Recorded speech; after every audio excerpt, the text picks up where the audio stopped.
তোমার কোরবানি হতে হবে। কি করার? ইব্রাহিম নবী থেকে তোমাদের কোরবানি করতে হয়, আল্লাহ তাআলার আদেশ, তাই তোমাকে এটা মেনে নিতে হবে। চিন্তা করো না, জান্নাতে তোমার সাথে আমার দেখা হবে বন্ধু।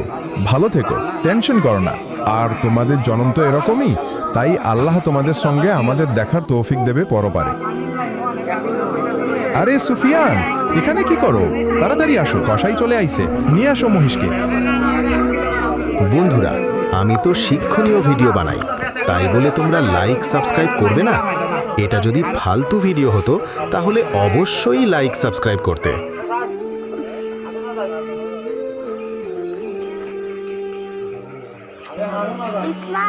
সুফিয়ান বেটা, এইটা তোমার কাকার বাসায় দেবে, এটা তোমার দাদার বাসায় দিবে, এটা তোমার নানার বাসায় দেবে, আর তাড়াতাড়ি চলে আসবে, আরও লোকজনদের দিতে হবে।